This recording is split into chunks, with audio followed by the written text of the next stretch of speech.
कायर मत बनना।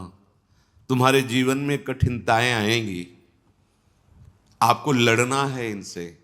लड़ना क्या, आप प्रियाजू के हैं, ये ठसक रखेंगे, डर के भाग जाएंगे। कभी कभी ये अति भीषण बन तन मन पर है छा जाती, ऐसी वासना छा जाती, कुछ सुनाई नहीं देता। बस जो वासना की प्रेरणा है बस वही करना है। अब उपासक घबरा जाता है।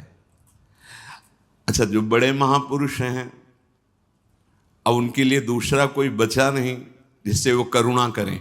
बात समझो, सब में वो अपने आराध्य देव को देख करके शांत हो चुके हैं। जो साधक है उसे समय नहीं है कि सहयोग करे, क्योंकि वो अपने लक्ष्य में दृढ़ है। तो सच्ची मानो, आपका विश्वास और आपकी श्रद्धा ही केवल आपका साथ देगी। इस मार्ग में कोई तुम्हारा साथ देने वाला नहीं, साथी नहीं है। और जो साथी बना के चला वो गिरा, ये भी बात समझ लेना। चल चला चल राह में अनुभूतियों का ले सहारा।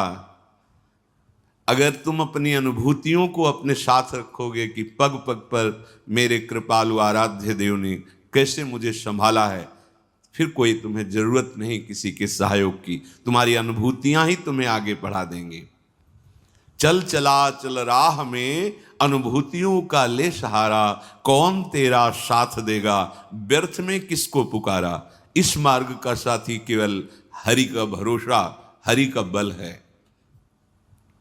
जो निराश होकर के रोने लगता है, ये भेड़िए की तरह है, और बालक के ऊपर ही इनका प्रहार होता है। वयोवृद्ध या ज्ञान वृद्ध के ऊपर भेड़िए का प्रहार नहीं होता। ये काम क्रोध आदि उन्हीं के ऊपर ज्यादा प्रहार करते हैं जिनको रोना धोना पसंद है। किस बात के लिए, मुझे ये चाहिए, मुझे ऐसा, मुझे रहा नहीं जा रहा, मुझे सहा नहीं जा रहा, मेरे से भजन नहीं हो रहा, मेरा मन नहीं। तुम मन हो, तुम तन हो, तुम भोगों के अभाव से ग्रस्त हो? नहीं नहीं, भूल मत करो। जो निराश होकर रोने लगता है उस पर ये विकार हावी हो जाते हैं। इसीलिए समझाते हैं, अपनी बात किसी से कहो मत, क्योंकि ना सत्य विद्यते भावो ना भाव विद्यते। इनकी सत्ता ही नहीं काम क्रोध लोभ की। जब आप इनकी सत्ता देते हैं, स्वीकार करते हैं, तो ये आपके ऊपर हावी होते हैं। सच्ची अगर सत्ता ना दे तो इस समय नहीं दे रहे हो सत्ता, कौन सा विकार आपके ऊपर चढ़ा रहे, उनकी सत्ता दे तो अभी जिस विकार का चिंतन करेंगे उसी विकार से ग्रसित हो जाएंगे। जो कमजोर अपने को महसूस करता है, देखो दैन्यता भगवत मार्ग की वो अलग बात है, लेकिन विकारों के लिए कमजोर होना ये भगवत मार्ग के पथिक का लक्षण नहीं है। सहना ही तो है ना, भोगने के बाद तो और डबल सहना होता है। तृष्णा होती और कामना होती, दोनों। जब तक भोगा नहीं तो केवल कामना थी, और जब भोग लिया तो उसकी तृष्णा भी साथ है, तो जलना तो पड़ेगा। तो ऐसे जो भयावह दृश्य उपस्थित कर रहा है मन विकारों को लेकर के, उपासक को कभी नहीं कमजोर पड़ना है। अपने मन की बात किसी साधक से भी नहीं कहनी कि मेरे अंदर काम आ रहा है, मेरे अंदर ये विकार, बिल्कुल उनकी सत्ता नहीं देनी। तुम्हें परेशान नहीं होना, तुम्हें दुखी नहीं होना, तुम्हें रोना धोना नहीं है। अब सहा नहीं, मार देंगे, पक्का मार देंगे, भागना पड़ेगा। ये वीरों का मार्ग है। हो भयभीत छोड़कर साहस, जो कापुरुष भाग जाता। कापुरुष कहते हैं कायर पुरुष को। इस मार्ग से अब हम नहीं, अब हम भोगों के लिए जा रहे हैं, तो जाओ। क्या आगे लिख रहे, भाग न पाता, गिर पड़ता हो, बुरी तरह कुचला जाता।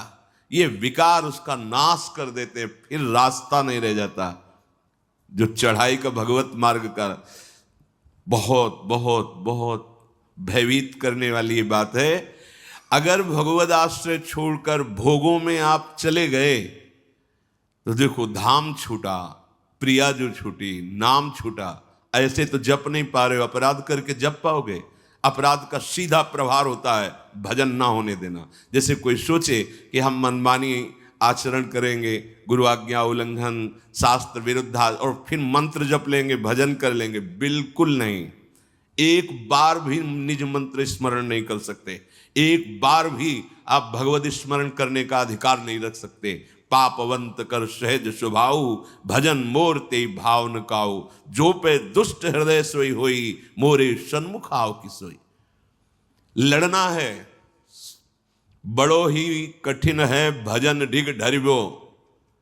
जैसे एक शूरवीर योद्धा सामने से वार सहकर कदम आगे बढ़ाता है, ऐसे तुम्हें वीर योद्धा की तरह चलना होगा। कायर पुरुष की तरह भाग कर जाओगे तो कुचले जाओगे, और अगर धैर्य पूर्वक रहोगे तो कह रहे हैं पर जो कर विश्वास ईश्वरी बल पर, सम्मुख डट जाता। अब तुम मरना है, चाहे जितना कष्ट हो, मृत्यु से भयानक कोई कष्ट नहीं होता। अब मुझे श्री जी की प्राप्ति करनी है, जितना दुख चाहो प्रभु आप दे लो, आप दे लो, छूट है आपको, जितना दुख चाहो। इतना तुम्हारा सोचना होगा कि दुख भाग जाएंगे, कोई दुख छुएगा नहीं तुम्हें।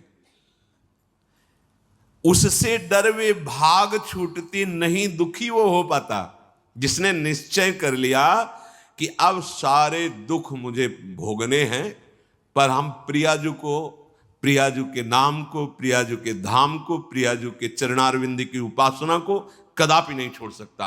कुछ भी हो जाए सब डर जाएंगे, काम क्रोध लोभ मोह मद मत्सर, पर हम कायर पुरुष जैसा आचरण कर बैठते हैं। गलती हो जाती है कि हम विषय सेवन में ही शांति का अनुभव करना चाहते हैं। हम चाहते हैं अगर हम ये विषय सेवन कर लें तो हृदय शांत हो जाएगा, जलन मिट जाएगी, कुचले जाओगे, परमार्थ से बहुत दूर कर दिए जाओगे, आपको पता ही नहीं चलेगा।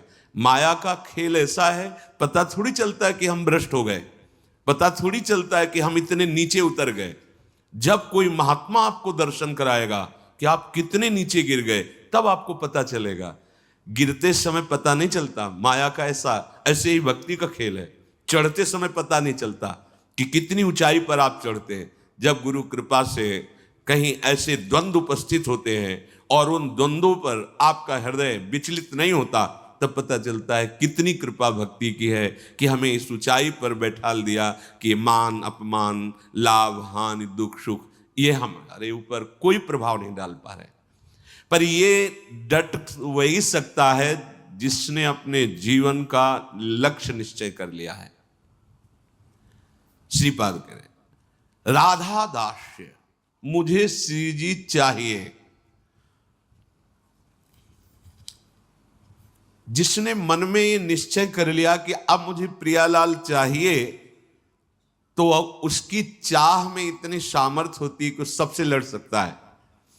जैसे धन की चाह आने पर चोरी करने के लिए भी उतारू हो जाता है, हिंसा करने के लिए भी उतारू हो जाता है, उसको कुछ भी डर नहीं लगता। एक धन का लोभ चढ़ता है तो प्राणों को सौंप दिया, भय को बिल्कुल रौंद दिया, और जैसा भाव बना वैसा कर बैठा।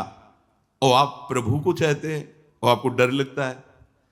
आप परम धन श्री लाडली जी के गोरे चरणारविंद की प्राप्ति करना चाहते हैं, तो अब अपना अधिकार, अपना पन, अपना महत्व